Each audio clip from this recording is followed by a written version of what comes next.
Morning, students. As you people are joining, once again repeat myself. You're requested to please put up your names and your enrollment numbers in the chat box for attendance purpose.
Okay. So, as you're already aware that yesterday we were talking about certain concepts of macroeconomics, right? So, while discussing the concepts of macroeconomics, what all we have discussed was about stock variable, flow variable, equilibrium, disequilibrium, and then I was trying to discuss with you about economic static.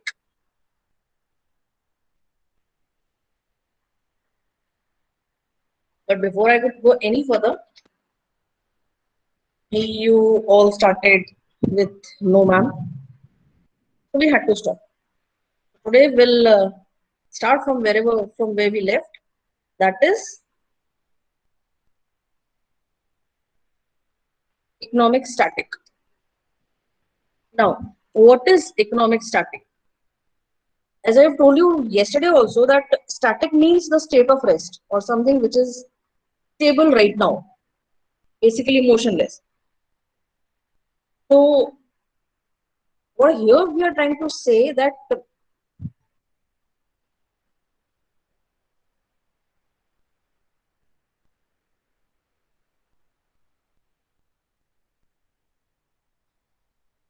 dear students, you are requested to please inform Devangi that she is trying to enter the class via her personal mail ID. That is not allowed.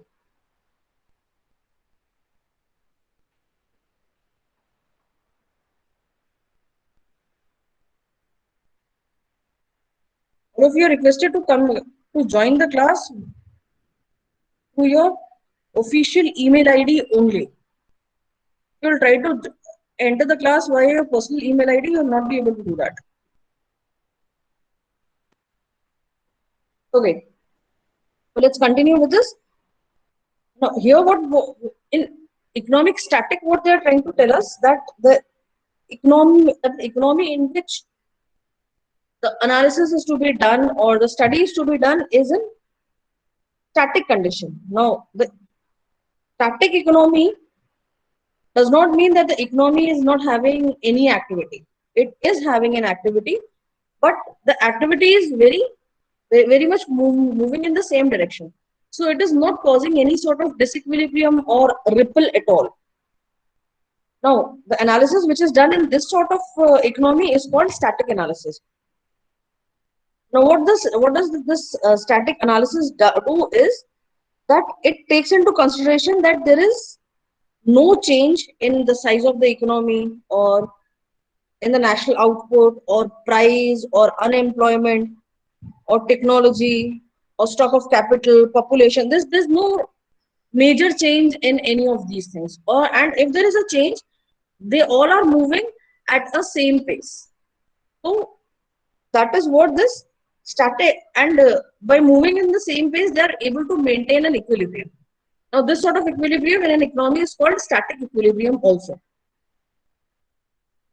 Moreover, Moreover, when we are talking about economy static, then what happens or what is taken into consideration in the analysis model is that there is no future or there is no past whatever to the variables whatsoever. Whatever is happening to the variable is happening at the point of time only. That is, every variable is a stock variable only. There is no flow variable at all, which is not possible in any sort of economy. If you want to study economy static in real life terms, then you'll have to consider a closed economy which can be altered or which can be controlled in a very good way. If you are trying to study this economic static in an open economy, that is not possible.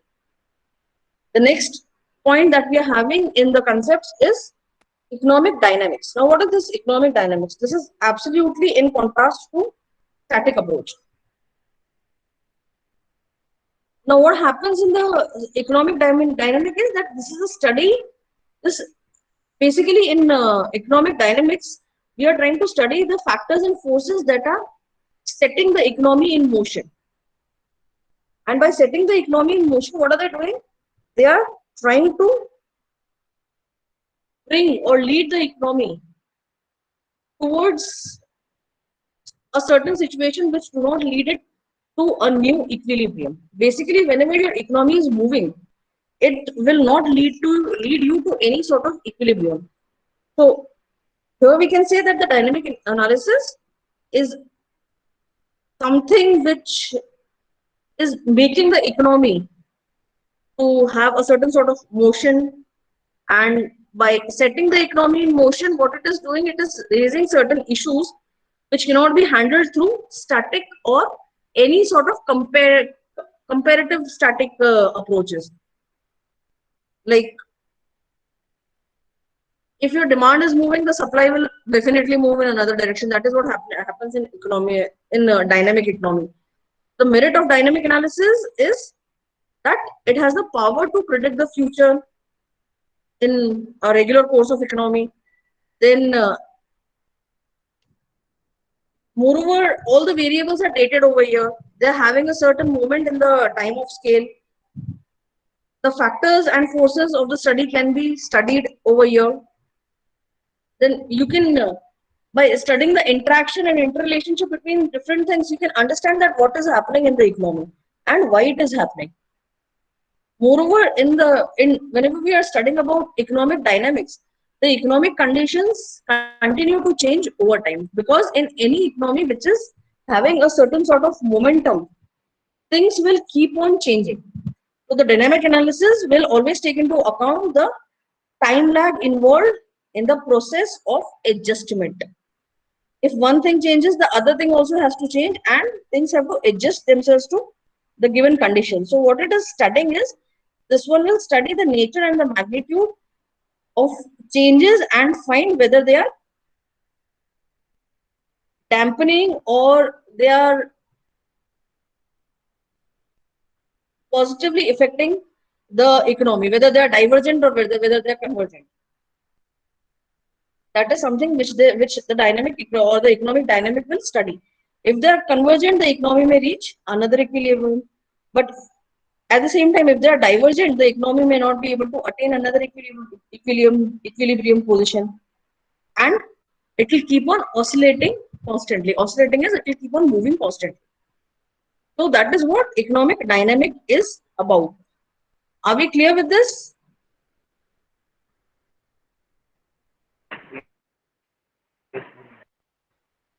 Okay. Those who have just joined the class, I'll repeat myself. You are requested to please put up your names and enrollment numbers for the attendance purpose.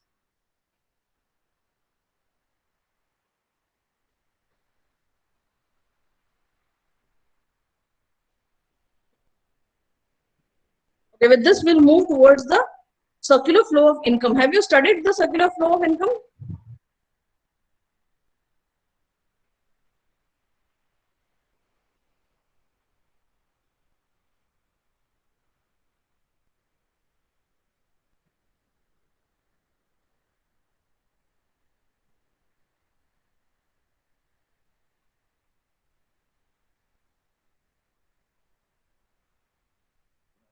again.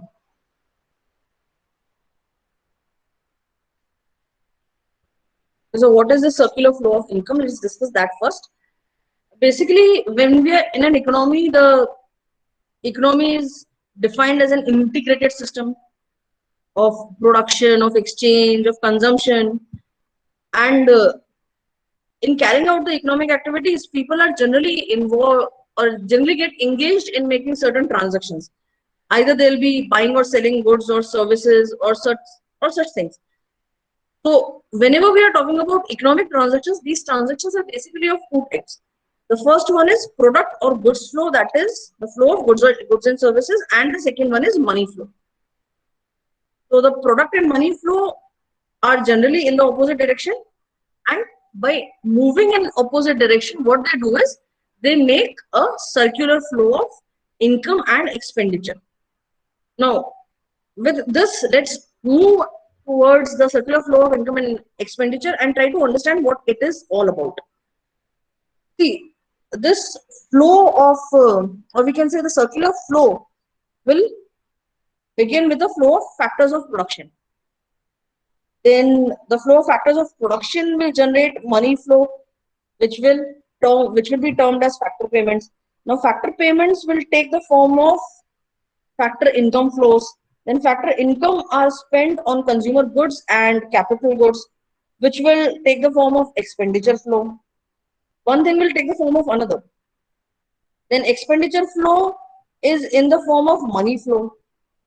So now this both product and expenditure flow in a circular fashion will flow in opposite direction. Jahan goods jayenge, money will move in an opposite direction only. So the magnitude of this flow is in fact determine the size of your national income, and that is one of the reason because of which before our national income we are trying to study this circular flow of income. So what we can note over here is that on the onset of flow mechanism of goods and money, it is extremely, like, we think that one thing is moving in one direction and the other thing is moving in another direction, or as I've simply stated that goods and money will move always in different direction. But if you're trying to study it, this is something which is actually complex in nature. So to present the flow of good and money, the economy is divided into four basic sectors. We'll be studying all the four sectors in circular income. And now these sectors are, the first sector is household sector. The second one is business sector, or we can say firms. The third one is government sector. And the last one is considered as foreign sector. Which four sectors are there? Can anyone tell me?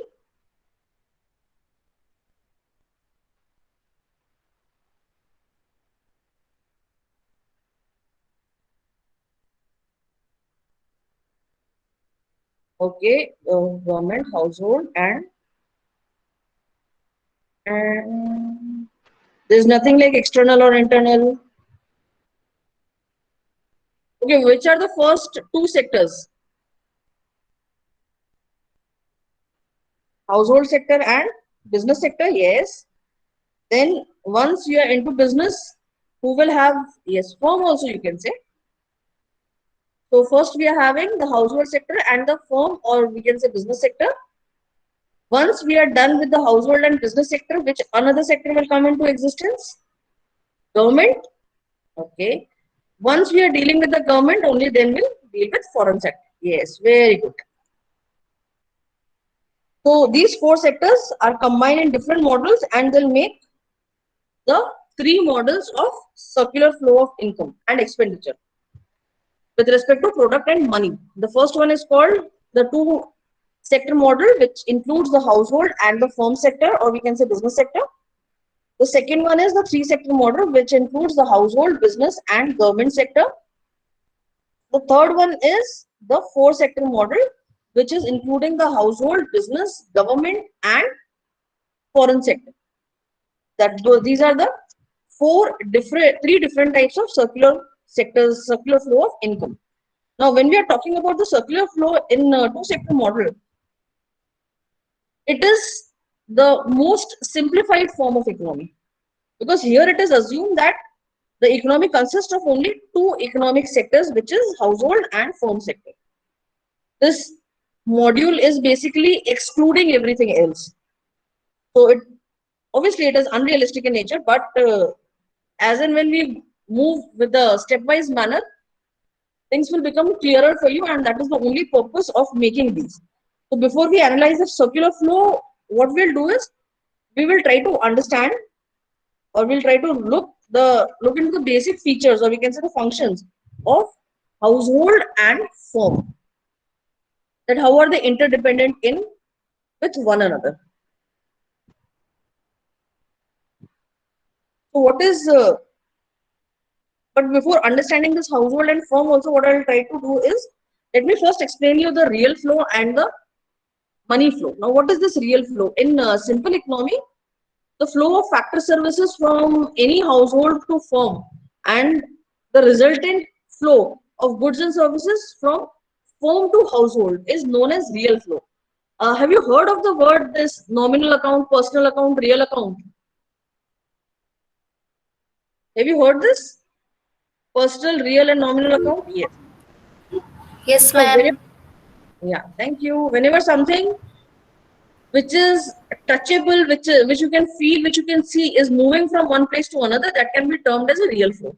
Like when goods and services are moving from household to firm, or when the assets are moving from firm to from any which, like goods and services will move from firm to household, and assets will move from household to firm. This is called a real flow. That is the exchange of goods and services between household and firm, whereas the flow of factor services from household to, God, this is so confusing. Even for me, it is confusing. So, yeah. So, in real flow household, in real flow, household sector will supply all sorts of raw material, labor, capital, enterprise to the firm, and in return, the firm will give them finished goods and services. Okay. Whereas this is not the case of money flow. What will happen in money flow?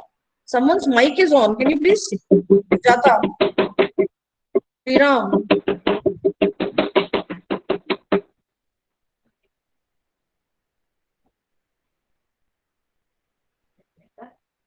Sujata, even your mic is on.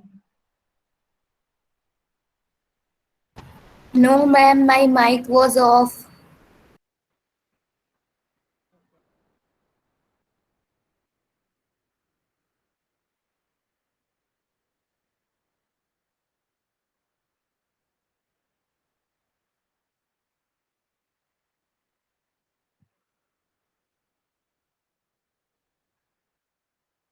Okay. Now what happens with money flow is that when we are talking about money flow, any money which is flowing in return of factor flow, or we can say factor of services from household to firm, can be termed as money flow, which is like wages, salary, rent, interest, profit, everything is termed as money flow.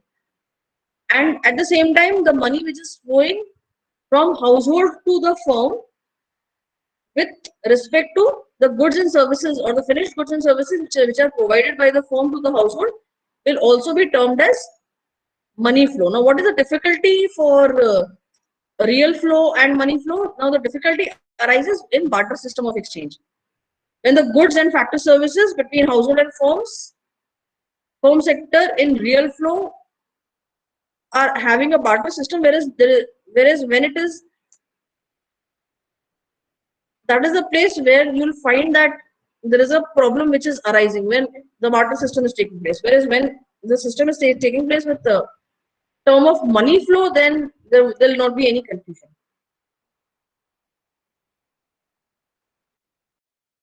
Let's study about the circular flow of income. Now, when we are talking about the circular flow of income on actual grounds, we are taking two things into assumption, and that is, in any exchange process, the seller and producer will receive the same amount what the buyer or consumer will spend, and the goods and services flow in one direction only in money flow.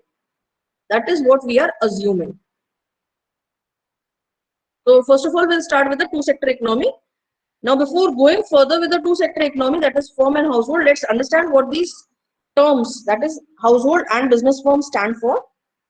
The household are basically assumed to possess certain specific features, like the household are the owners of all the factors, that is labor, land, capital, entrepreneurship. Their total income consists of the return on their factors of production. Whatever the factors of production are there, when they'll invest those, only the money which is generated out of them will be considered as their income, which is wages, rent, interest, profit. Now, they are the consumer of all the consumer goods and services in two-sector economy. And they'll spend their total income on the goods and services which are produced by the firm to which they are giving the factors of production. If they save any part of their income, it will flow to the firm in the form of investment. They'll not be withholding any money which they are receiving. Everything will be flowing back to the firm in one way or the other, either as a payment of goods and services or as a payment of or as further investment. Now, what are business firms? The business firms, on the other hand, they are assumed to have certain features and functions. First one is the firms do not own any resources of their own. They are taking everything from the households. The second is they'll hire the factors of production. That is, what are the factors of production? Land, labor, capital, and entrepreneurship from the households only. They'll use the factors of production and produce and sell the goods and services to the household. They'll not be withholding anything, and they do not save. That is, there is nothing which can be termed as corporate saving at all. These are the conditions. So here what we can say, that money will act as a medium of exchange between goods and factor services. The money flow of income refers to a monetary payment from the firm to household for their factor services, and in return the monetary payment from household to firm against the finished goods and services provided by them. Then the household sector gets monetary reward for their services in the form of rent, wages, interest, and profits from the firm sector, and spends the obtaining in various types of goods and services in order to satisfy their wants. Basically, money is a helping agent. That is what they are trying to tell us. So let's take an example of this diagram in which they are having household, firms, factor services, expenditure, factor income. So the working of two-sector economy has a circular flow of expenditure and income, and we'll try to understand that what is happening over here. What are the factor market? What are the commodity market? What is product flow? What is money flow? That is something which we are trying to understand in from this particular diagram.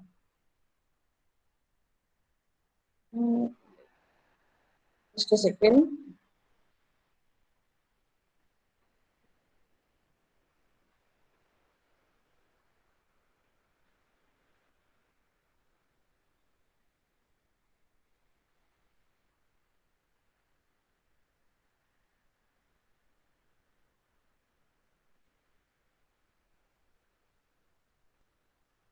So I'm explaining you this entire concept again better, so don't worry. And there are some students who are coming very late. He started this class with 64.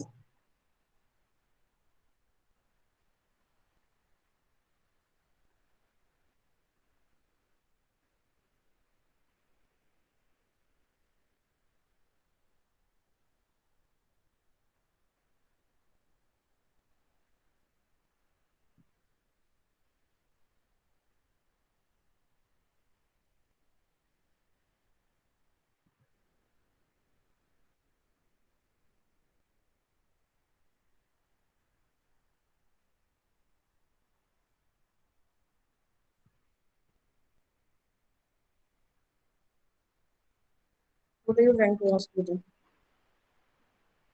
Model, financial market, money market. No, financial market and money market will not be there. It will not be there in any model. Bank will be there, but that will be in the 3-sector model.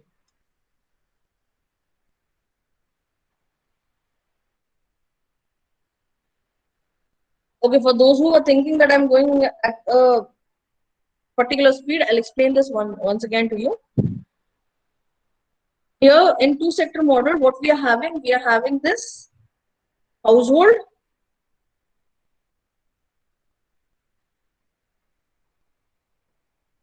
we are having this household, and we are having firms.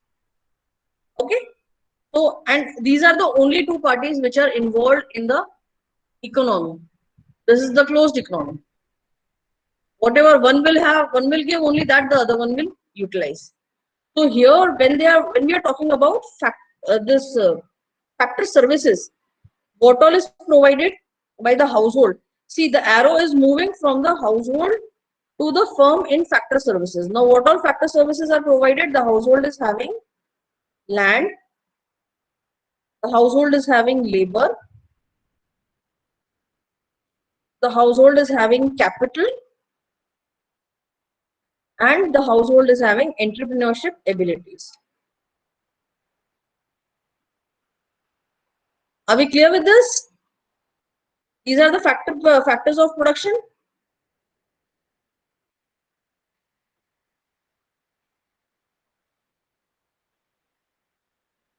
Do you agree with me or not? Okay, yes, good. Yes, ma'am. So when the household is providing the firm with these factor services, what will the firm return to the household? Whatever the firm will return to the household will be termed as factor income. Okay. So in place of land, the firm will give the household rent.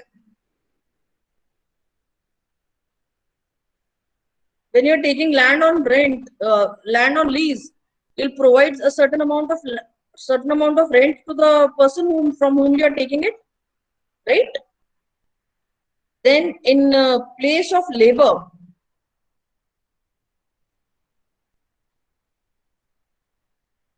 what you'll have to do, you'll have to provide them with wages.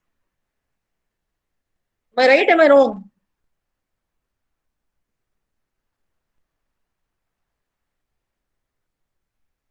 Then we are having capital. So for capital, it is always interest that a person seeks. So we'll provide them with interest, and for entrepreneurship, what will we have to give them? Profits. So we will give them their proper share of profit. Okay.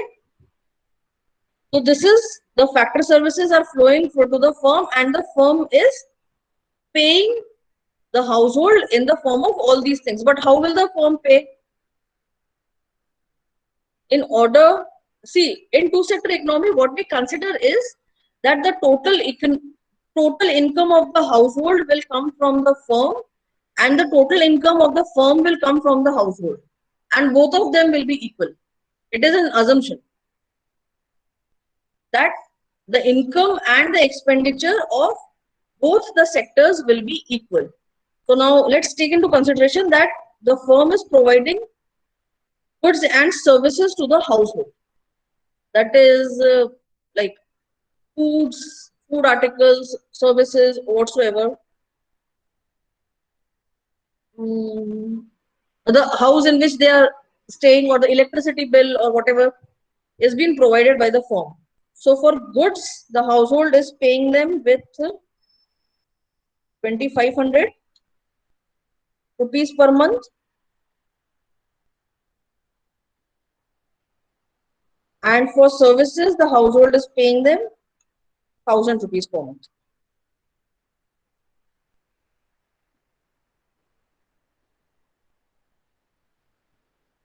So our total will be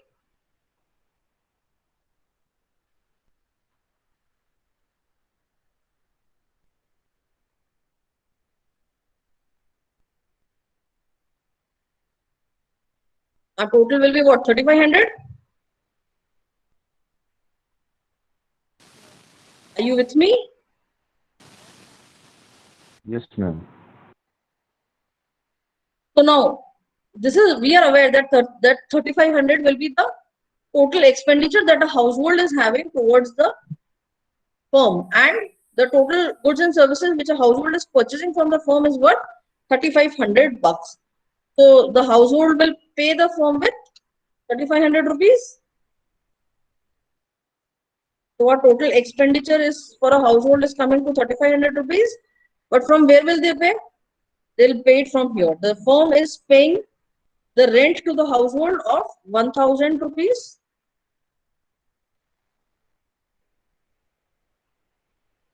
Then the wages for labor are again 1,000 in total. Then the interest amount that we are trying to pay is also 1,000. Just a second.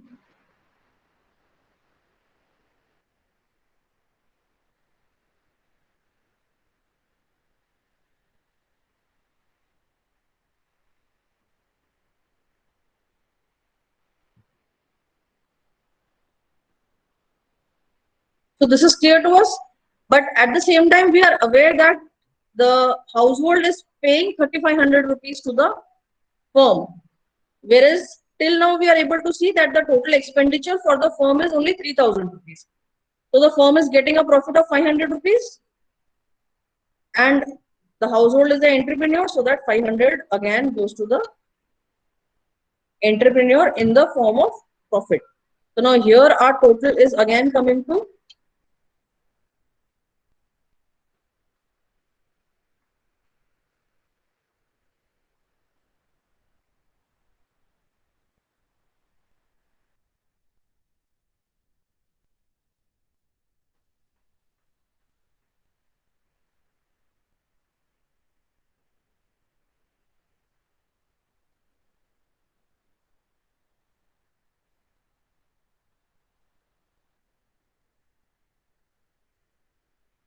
3,500.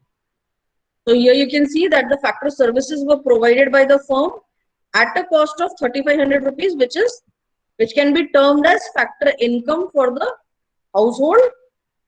In return to the factor services provided to the firm, the firm is giving them the produced goods and services also, and which is worth 3,500 rupees, and the household is paying the firm, that is, they are fulfilling their expenditure of 3,500 rupees by paying the firm for the provided goods and services.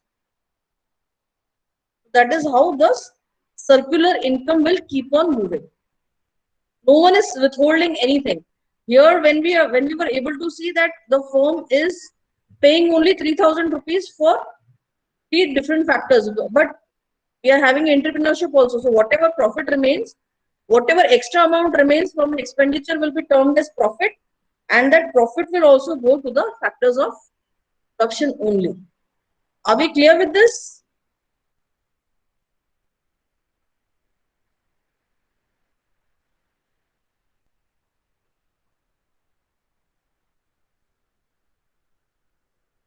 Anyone is having any doubt?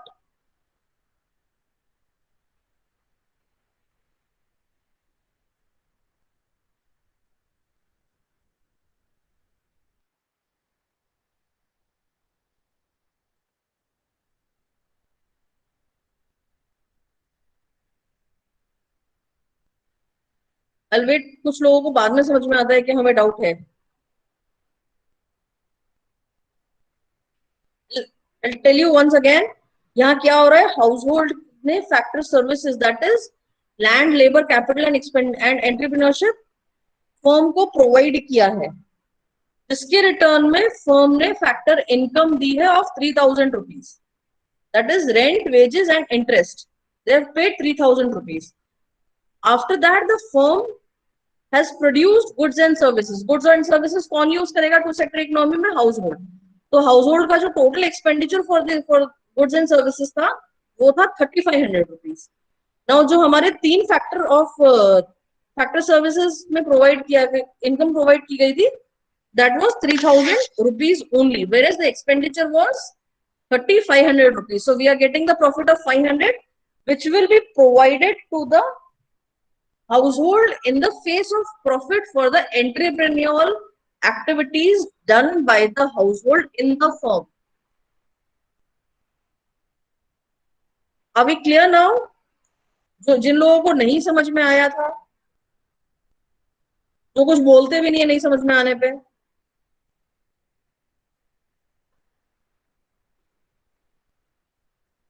All clear, ma'am.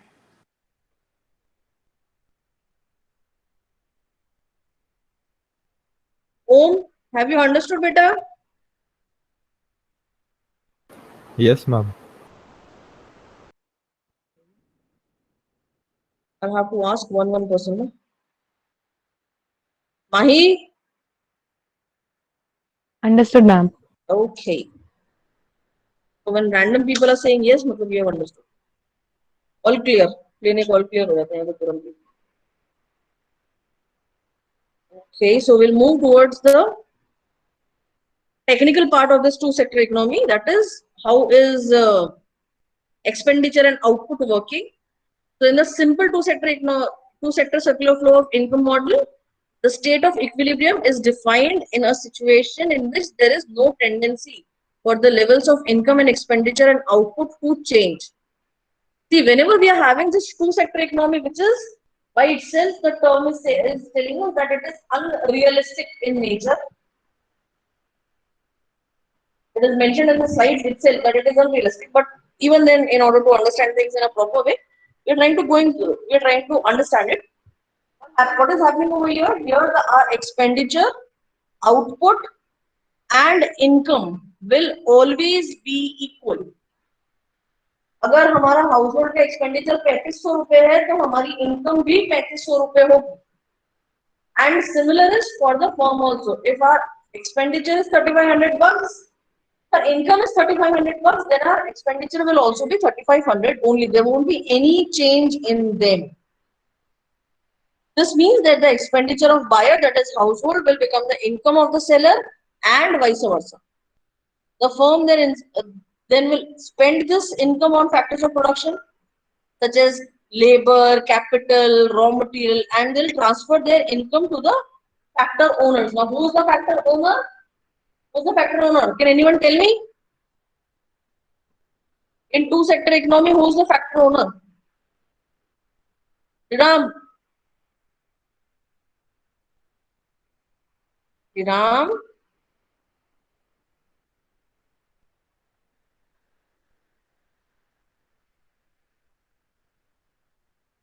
Who is the factor owner in two-sector economy?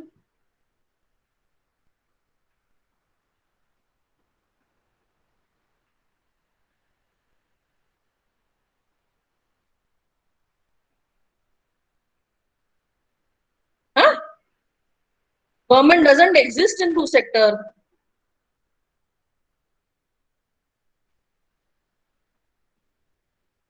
I'm trying to say that the firm will spend the income on factors of production, and what will they do? They'll be transferring their income to the factor owners. Who are the factor owners? I asked Sriram about it. He's not replying, everyone else is.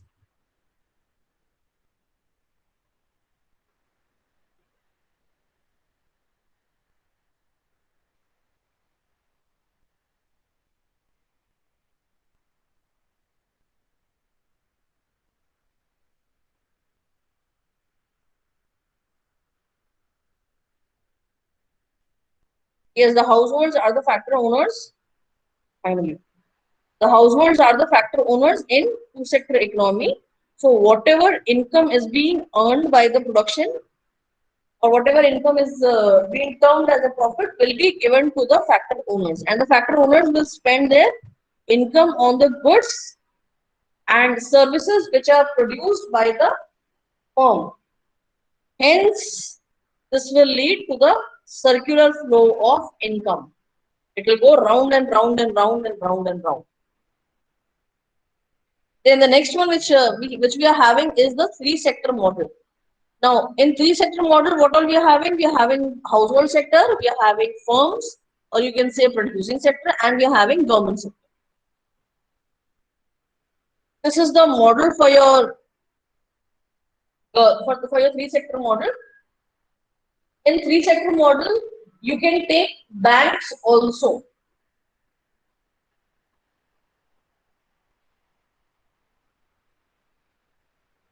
As someone asked me that, ma'am, will the banks be included in two sector? No, the banks are not included in two sector. They're basically some of the times included in three sector model. But here, as I can see, the banks are not included.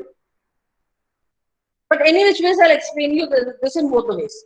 That what all can be done. But this is something that I'll not be doing today because I cannot explain you the three sector model in last 10 minutes, not even 10 minutes. So if you're having any doubt in the two sector model or any of the economic concepts, you're requested to please put them up.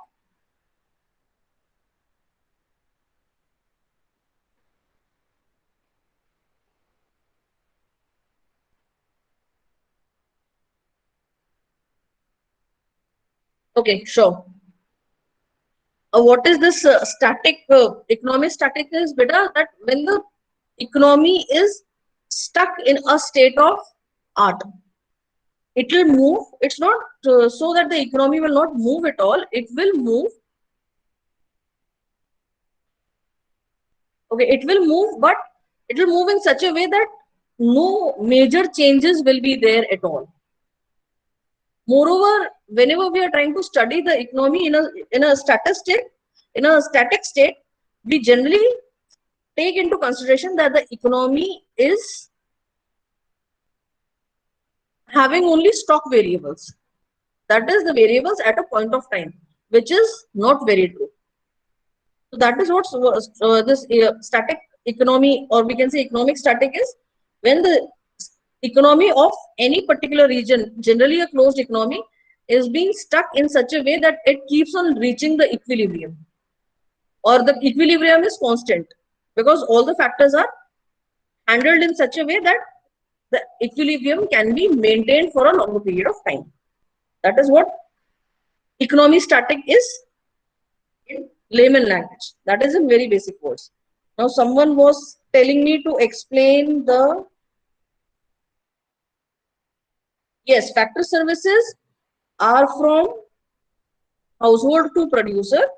Factor payment is from producer to household. Goods and services are from producer to household. And the payment of goods and services, that is expenditure, is from household to producer. Yes, the bank will take part only when there is any savings or borrowings. But in the two sector model, we do not take into consideration the bank because we are assuming that whatsoever income is being attained by the household will be spent on the firm's goods and services totally, and at the same time whatever income is being attained by the sale of goods and services by the firm will be transferred to the household in the form of factor payment. Okay, and there was someone else also who was asking me to explain this. Manan, I think. Manan, have you understood what we were trying to say?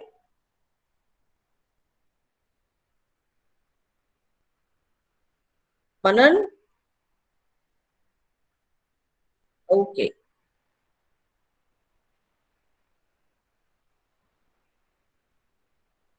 So once again, repeat what we have done today. We have done the economy static, dynamic economy. Then we started with the circular flow of income. While doing the circular flow of income, we went for real flow and money flow. Then I tried to explain you about the household and the firms. And what we have completed is the two sector flow of circular flow of income today. Are you having any doubt in that?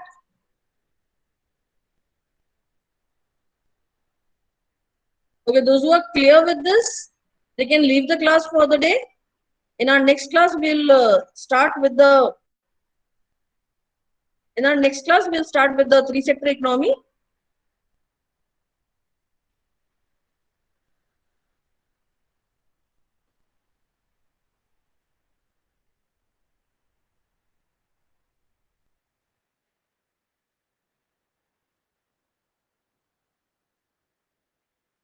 Thank you, students. Have a nice day.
Once the four sector model is done, I'll be sharing the PPTs on the Google Classroom.